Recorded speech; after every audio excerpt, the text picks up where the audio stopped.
Your reasoning for clicking on this video is highly logical.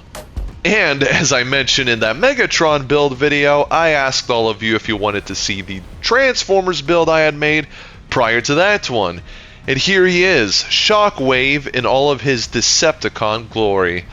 I did mention in that Megatron video too that this would be post-commentary and not live, as unfortunately at the time of recording this footage I was sick and my voice had completely left me. I rarely do get sick, but when I do, it really bothers me because I feel like I can't do much of anything, like working out, which bugs me the most about whenever I do feel like I'm under the weather, because I know when I try to push through it and lift weights, it just makes things a whole lot worse, so I have to take that time to rest. I can get used to this post-commentary stuff. It's a lot easier for me to focus on just the commentary alone instead of juggling the gameplay on top of it. Let me know in the comments if you're a fan. One thing you should know is that this build was done around the time that I was in talks with Thrive about making that collaboration video. So there have been some rank resets and updates, but the only thing that really changed was the nerf to the core.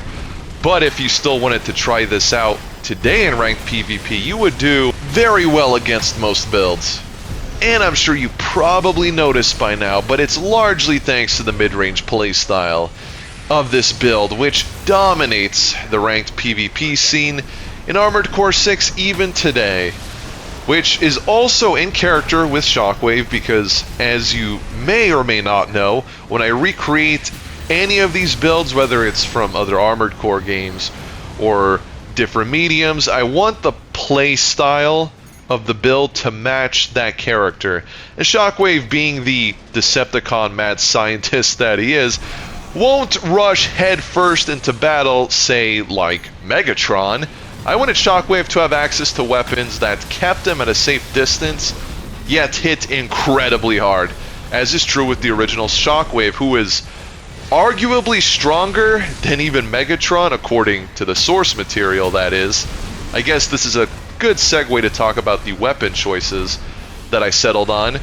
The plasma rifles here are because they look incredibly close to Shockwave's laser gun hand in the G1 cartoon, even more so in the Fall of Cybertron game, where he had two of them. That's why I'm not using one to nerf myself like some of my other faithful recreations.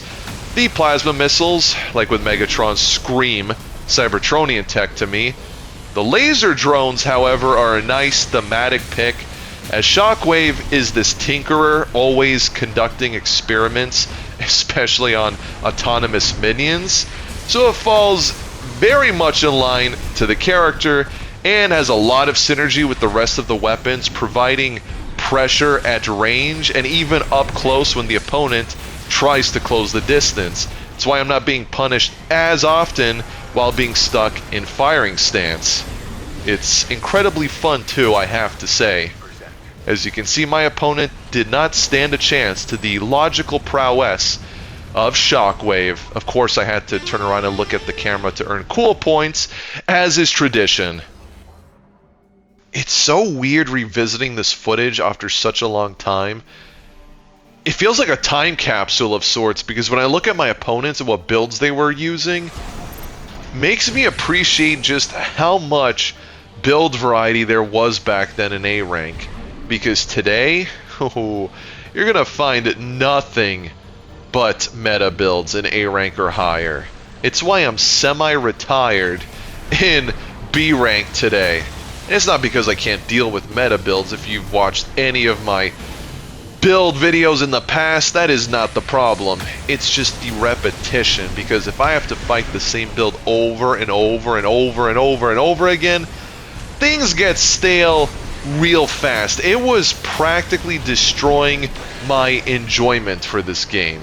So I had to make a change, and I do highly recommend, if you want to preserve your sanity and still play this game's ranked PvP, stick to B rank. You'll have a better time. You'll still run into meta builds every so often, but it's not the insanity that lies in A rank or higher, like I mentioned. I mean, I don't think it's outrageous to say that people will prefer more variety than less. I know that's why I make content and videos about things besides Armored Core, and I do appreciate those of you that take the time to watch those videos. And that reminds me, I was talking about something, I believe in one of the older non-Armored Core videos, but it was in regards to what Armored Core can use, and co-op came up, and it is easily one of the most requested features that they can include, and it was in some of the previous entries too, so they can definitely do it. However, there were a few comments against the idea of co-op, not for the sake of balancing or anything constructive. Rather, it was literally just them saying, well, if they had co-op, I'm not going to play it. Therefore, it shouldn't be in the game. What kind of logic is that? See, this is a perfect segue for Shockwave because those words are devoid of logic. Seriously, I mean, I get it where you don't want to play a mode based on personal interest, and that's fine.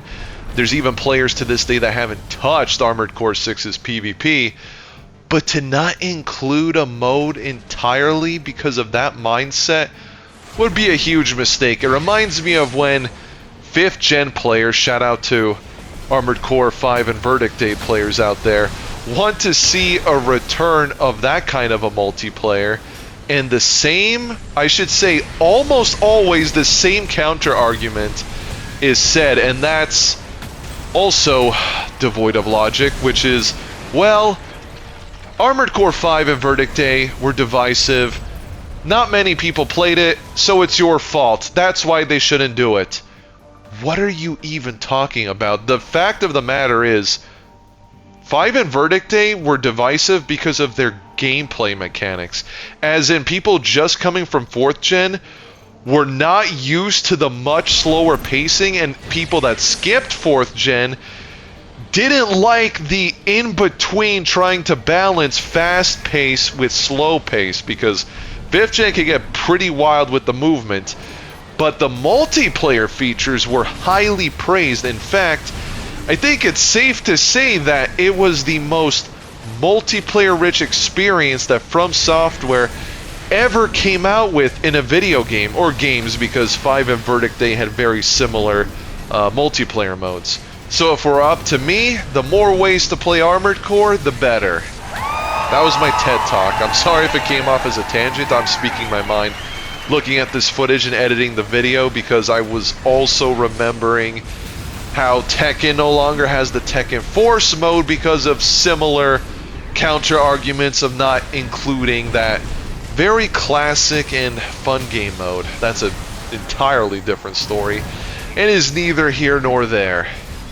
But it is fun to watch that my opponent is using a kite loadout and they're struggling to win. They're kind of mixing it up by playing passively and going on offense, which is also unusual. But I'll give it to them. They're trying at least.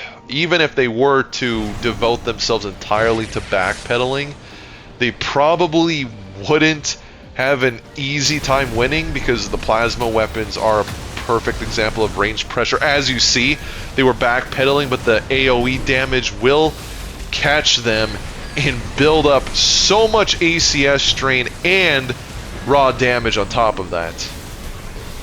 One of the few weapon categories I think check the boxes when it comes to range. There's a few others. I think earshot is another one, and bazookas. But overall, plasmas are simply the king in this regard. Oh yeah, interesting. Now assault boost, and they're having better luck. They were actually able to close the gap as a result. Very interesting. At this point, we're definitely playing strictly mid-range. Wait, am I going to lose this? It's so close. I'm curious now. Are they going to come out on top, or am I going to find the opportunity to hit them with everything I've got? That's got to be it, right? Yeah, that is it. I was, not going to lie, I was on the edge of my seat there. I'm thinking, am I really going to lose right here after they decided to go on offense? Imagine if kites would do that. Never in today's standards would they do that. I am still shocked by the amount of build variety here. I can't remember the last time I faced a lightweight with bazookas.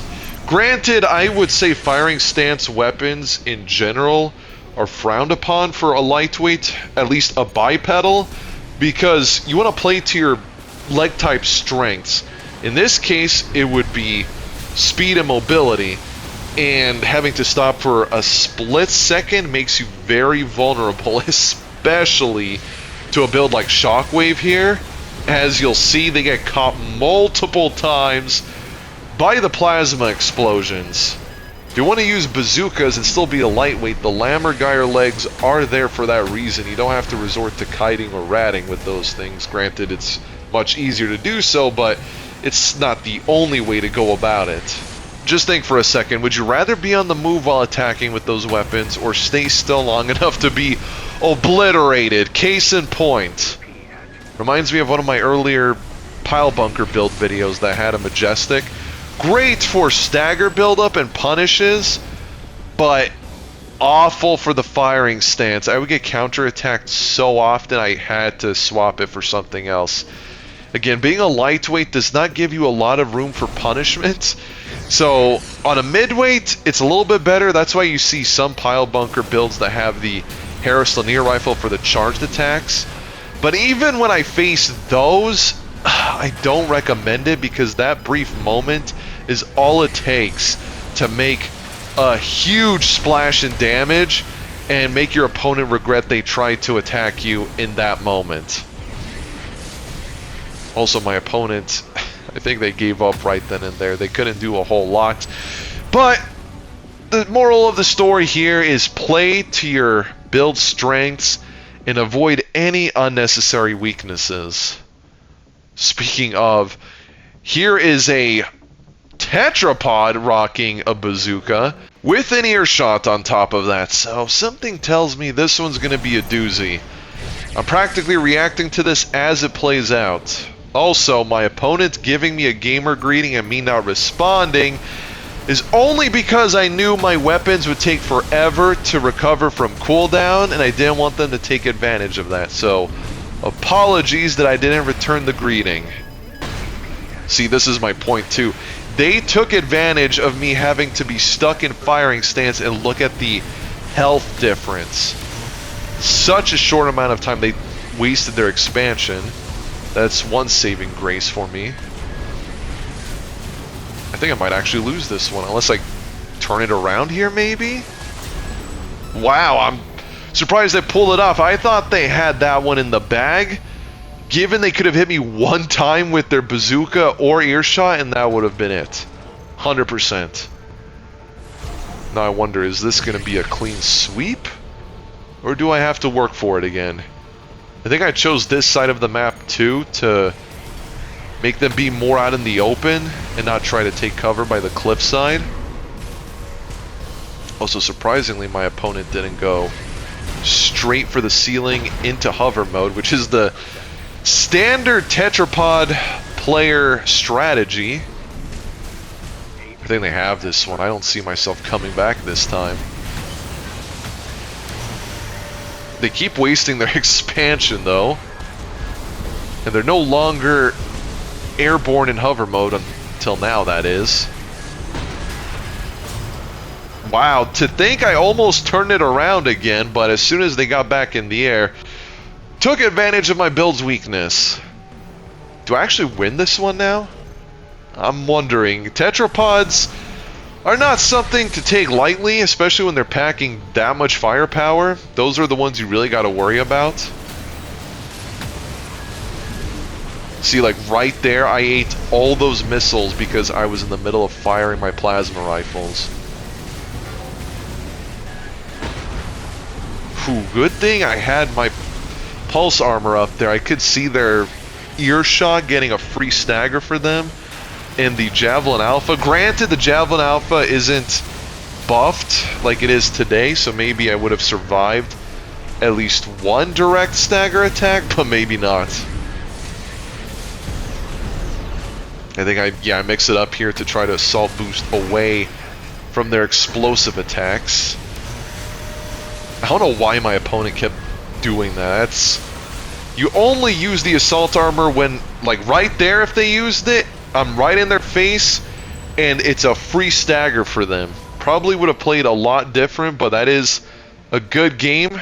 On my opponent, they played really well, except for the throwing of the expansion. This is interesting. Full Balaam Melander setup with missiles and the explosive thrower. Now I'm wondering, was this before or after the explosive thrower received the buff? No, it had to be after. I only remember seeing players use it afterwards. Beforehand, I felt like I was the only one at times using the weapon, and it was decent. But afterwards, ooh, it became really good. Not overpowered, just really solid, and an excellent anti-melee weapon. Probably my go-to on most tetrapod builds. Weird that my opponent isn't backpedaling. I think they're trying to... Strange, they can easily stay out of the optimal range of my plasma rifles, but yeah, they're going in for attacks using the explosive thrower. Honestly, with a full mid-range setup, you're better off using that thing for defensive purposes and not trying to go out of your way to attack with it. It's definitely costing my opponent the game so far. I mean, they're struggle busing for sure. Yeah. These plasma rifles in particular, I'm surprised I don't see more people using them. I know Nebula is the go-to plasma rifle. You can charge it up and attack non-stop. It has a very, very short cooldown. However, these have excellent blast radius. You can hit your opponent 9 times out of 10. Even if it's only 1 out of the 3 explosions, you're still going to maintain stagger, and your opponent is going to have to question whether or not they go all the way on the other side of the map to avoid your attacks or just stick it through. And let me tell you, if you've seen my pulverizer build video, the take on 9-ball really made it so my opponent couldn't do anything. They literally couldn't find the out. Nowhere was safe for them. They try to get in close. They get smacked like that. If they try to back away, same result. I don't think there's really a bad plasma weapon in this game. It's one of the few weapon categories that really excels in all areas, but for different reasons, obviously. Wait, is my opponent going to make a comeback here? It is close.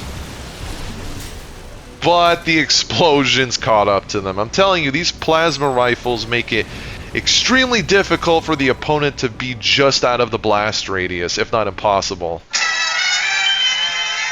I already spoke about the weapons earlier in the video, so let's get into why the frame parts are the only logical choices.